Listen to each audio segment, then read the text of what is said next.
சகோதர சகோதரிகளே, பிஜேபி எந்த மாதிரி வேலை செய்யும்னா அதனால நாட்டுக்கு சந்தோஷம் கிடைக்கும், ஒவ்வொரு குடிமகனுக்கும் சந்தோஷம் கிடைக்கும், நிம்மதி கிடைக்கும்.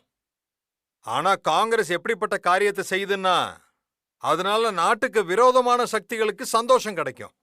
நீங்களே பாருங்க, இவங்க இவிஎம் விஷயத்துல எவ்வளவு பொய் சொல்லி இருக்கிறாங்கப்பா. எப்பவும் தேர்தல்ல தோத்துட்டா அது இவிஎம்னால, தேர்தல்ல தோக்க போறாங்கன்னா அதுவும் இவிஎம்னால. எப்ப பார்த்தாலும் இவிஎம் சாடுறது, இவிஎம் திட்டிக்கிட்டே இருக்கிறது. இந்திய மக்களுக்கு இவிஎம் மேல இருக்கிற நம்பிக்கை சுத்தமா போயிடணும், இதுதான் இவங்க நம்பிக்கை. அதுக்காக அவங்க எவ்வளவோ முயற்சி பண்ணாங்க. இவங்க பாரதத்துடைய ஜனநாயகத்துக்கு எதிரா அவநம்பிக்கைய விதைச்சுக்கிட்டு இருந்தாங்க.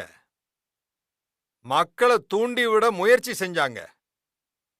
ஆனா உச்ச நீதிமன்றம் பாலுக்கு பாலு, தண்ணிக்கு தண்ணியா அவங்க பிரிச்சு எடுத்துட்டாங்க.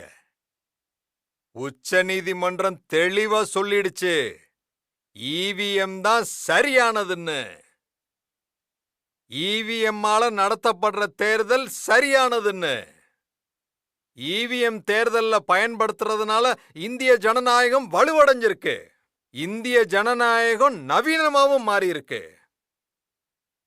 இப்ப நீங்க எனக்கு சொல்லுங்க, காங்கிரஸ் எத்தனை வருஷமா போய் சொல்லிக்கிட்டு இருக்கு? நீங்க சொல்லுங்க, காங்கிரஸ் நாட்டு மக்கள் கிட்ட மன்னிப்பு கேட்கணுமா வேண்டாமா? காங்கிரஸ் நாட்டு மக்கள் கிட்ட மன்னிப்பு கேட்கணுமா வேண்டாமா? அவங்க மன்னிப்பு கேட்க மாட்டாங்க. அவங்க ஆணவத்துல வானத்தோட உச்சிக்கு போயிட்டாங்க.